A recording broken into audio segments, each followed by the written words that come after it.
এই যে আপনারা দেখুন, এরা বলে আবার জাতির শ্রেষ্ঠ শিক্ষিত সন্তান ডাক্তার।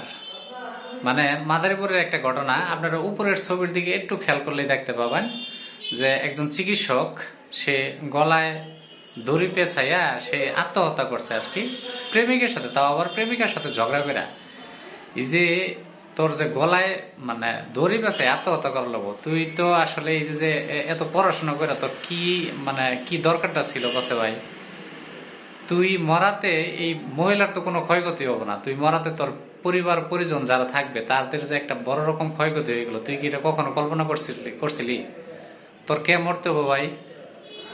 তুই তো পারলে অন্য কিছু করতে পারতি। তুই জাতির একজন মানে শিক্ষিত সন্তান বল, মানে বাংলাদেশের সর্বোচ্চ শিক্ষা লেভেল হচ্ছে ডাক্তার, ইঞ্জিনিয়ার, যারা এই লেভেলের আসে তাদেরকে আসলে বলা হয়।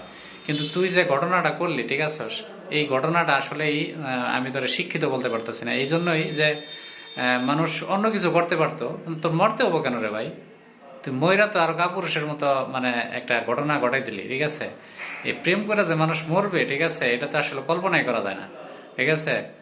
তোর তো মানে তোর তো পরিবারটা তুই ধ্বংস করে দিয়ে গেলে, ওই দিকটা দেখা তোর ওই যে যে প্রেমিকা যেটা আছে এটা রঙ্গলীলা করতেছে তার পরিবার পরিজন নিয়ে, ঠিক আছে?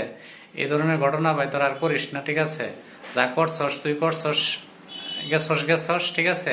তোমরা আর কেউ এই ধরনের ঘটনা করো না, প্রেম করে কোনোদিন মরতে যায় না, ঠিক আছে? পারলে তারে মারো, ঠিক আছে?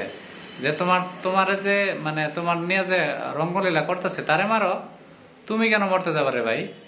তোমার তো এটা মাথায় রাখা উচিত ছিল যে আমি একজন চিকিৎসক, আমি মানুষের চিকিৎসা সেবা দেই।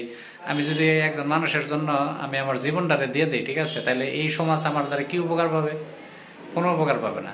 তাই বি কেয়ারফুল, যেটাই করো একটু সাবধানে করবা, ঠিক আছে?